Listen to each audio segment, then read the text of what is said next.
2, when most people were chasing an IT dream, there was one woman who chose a different path. Pratima Sethur chose to follow her passion, architecture. As a mother, a passionate architect, and a first-generation entrepreneur, she wasn't just building homes. She was laying the foundation for something way bigger. But was passion enough to succeed in business? Not when you're up against pressure, doubt, and bias. As women, you're expected to care for the family, take care of children. They do not take women as serious professionals. The biggest challenge I face even today is payment collections. I kind of lost all the team members. I had a team of 10. It went to 0. We never saw what could happen to ourselves. Seeing it in the COVID times was a realization. But through it all, she refused to give up. We realized that, oh, this can work. Don't have to fear so much. Passion got her started, but when things started falling apart, she built something unshakable. Not with luck, but with something way stronger than that. And that's where the real story begins. Hi, my name is Angela Jacob and you're watching Women in Business, a docu-series that deep dives into the stories of women entrepreneurs who've overcome challenges, broken barriers, and built a business on their own terms. Come, let's hear our first story. She's a passionate architect, a devoted mother, and a hardworking business owner. But where did her journey through all these worlds begin? My dad was a civil engineer. I remember, watching him make those drawings and trying to fiddle with it, going to sites with him where he would kind of instruct people, this is the way to do, this is the way to do. I still remember jumping around those excavation work, playing with the soil. So all of this had an influence, but it was my dad who was so strong in his vision. He was my hero. My dad was my hero. And then he always said, you are going to be an architect. It's a blend of art, science, engineering, technology, innovation, creativity. So there's so much there. It's very beautiful as a profession.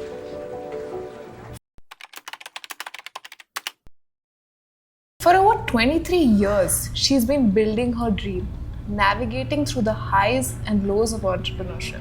But as a woman, has the journey of balancing business and personal life been tougher than what it is for men? As women, you're expected to, care for the family, take care of children. Also, the big difference I see, they do not take women as serious professionals. When it comes to payments, I see this even more. I have been multiple times taken advantage of that. They just feel it's okay not to pay us. If there was a man in that same space, I think that would not happen.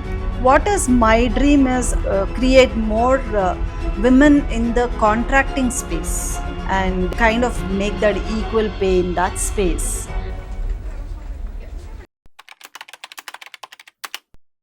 Pratima's intentions were right. She wanted to create an equal space for women and turn her passion into a business. But how far did she go? Here comes the exciting phase of her trying to build something new while being a mother. This year 2002 was a year where a lot of things happened. I just got married to my boyfriend and then had a child. Entrepreneurship journey started with my elder son. Maternity break was a good break. Parallelly, I was doing a few projects on my own. The friend's house that I did got me a couple of projects, a couple of commissions, and I did have that my first paying client, which I felt very good paying for the taxi when I had to get the baby home.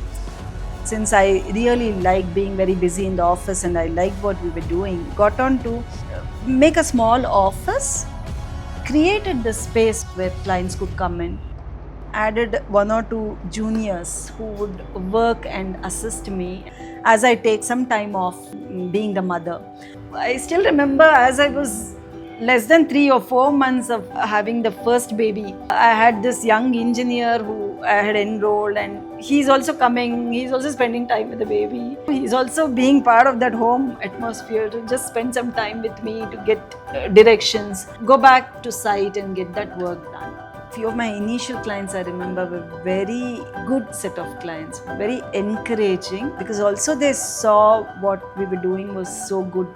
They were very happy with what we did finally.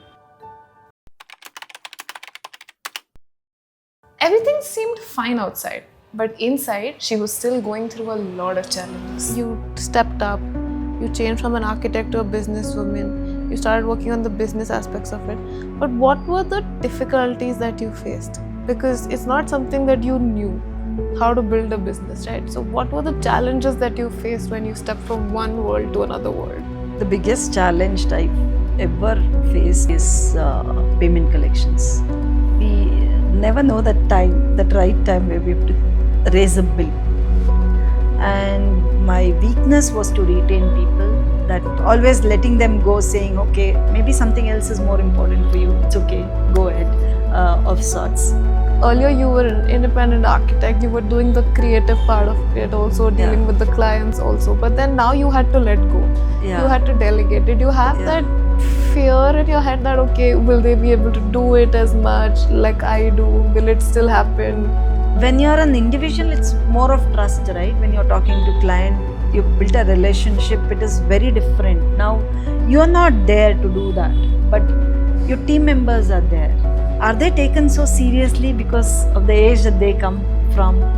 So this is another challenge. Found it difficult in the initial times where I would say, hey, I might as well do this, And then I realized, how much can I do? I cannot step into every project and keep doing this. It is time that I delegate work. I get things done than doing things. You stepped into building a business. From an architect to a businesswoman, what was the shift like? All our energies went on to building those beautiful buildings. We never looked inwards at what was required for the team for running a practice, because the practice is growing. When the inquiries got more and nobody wants to take a no from you, we had to scale. We had to hire more people and train people into doing what we're doing. There's more money that is required, and needs to be a clear intent or a system in place which can get money. This process, I realized that there's a shift. Despite facing a lot of challenges, she still kept her business alive. But then came an unfortunate event that changed everything. COVID hit us very hard.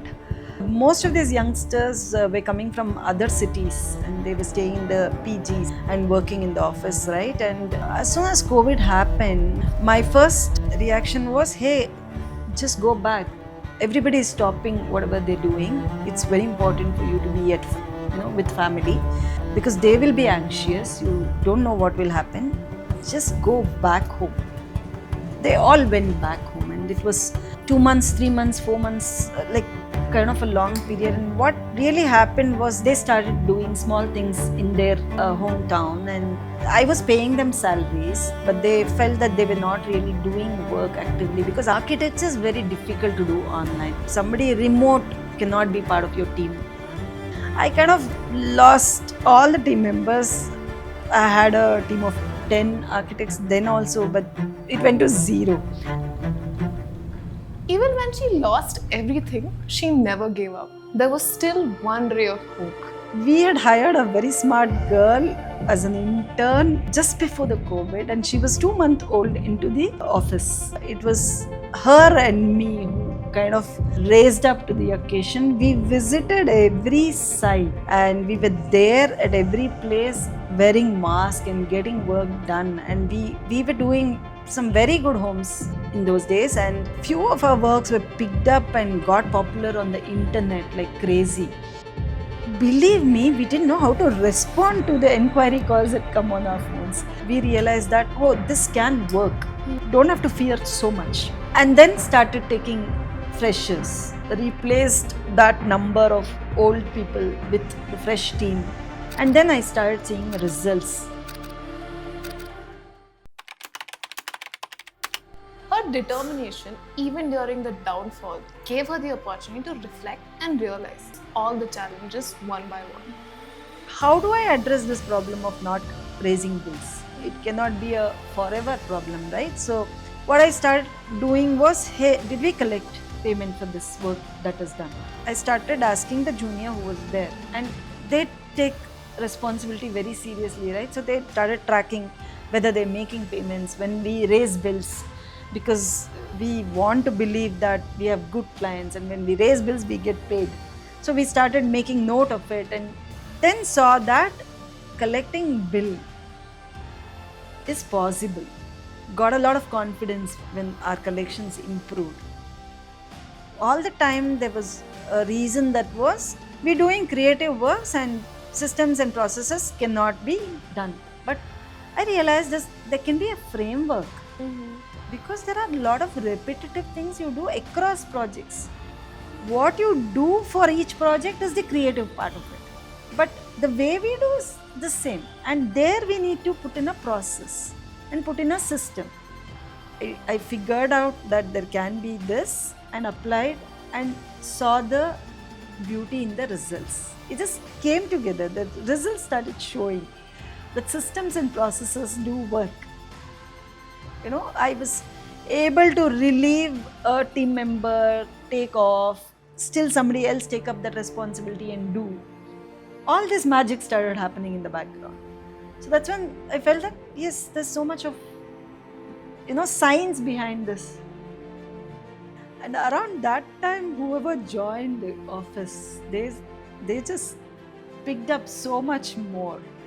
Real 21, 22-year-olds doing a lot of work, because they had to step up to that responsibility.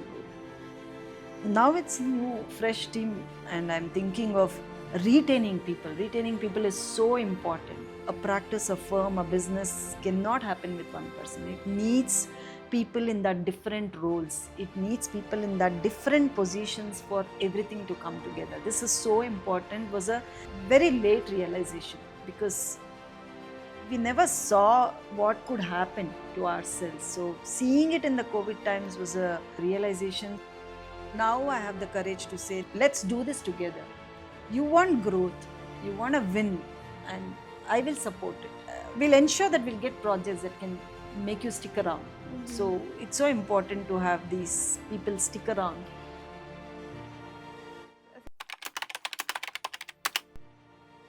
I feel that you hold this purpose really close to your heart, to coach young professionals, to give them direction, to help them succeed in their own life. So if you had to talk to young architecture aspirants out there, what should they keep in mind before they get into architecture? Keep in mind that you can create magic. You can create lifestyle for people. Everywhere I go, the amount of respect I get, they're very happily introducing, hey, she's an architect, you must see her house, it's so amazing. You see this happening. And the attention you get from people actually feels as if you're doing something so magical.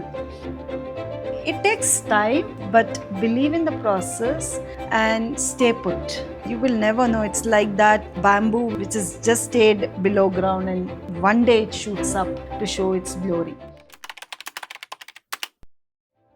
What would you want to say to women out there who want to start their own business? For us, it was, you have finished education and now get a job and start working. Today, India has progressed so much that the youngsters can take that liberty, have that time for themselves, see what they're good at, start looking at doing things on their own if they want it, and the amount of exposure they have, offline, online, whatever, is like crazy. Experiment with it, fail. I mean, there are opportunities to even fail because there's somebody supporting in the background. That's something that today's world has. Thank you so much, Prathima. It was really nice talking to you, and your journey from taking a break to restarting and building it from there, and sustaining it and taking it to scale is really inspiring, and I'm sure it's going to be an inspiration for all the women out there specifically. So thank you so much for talking to us.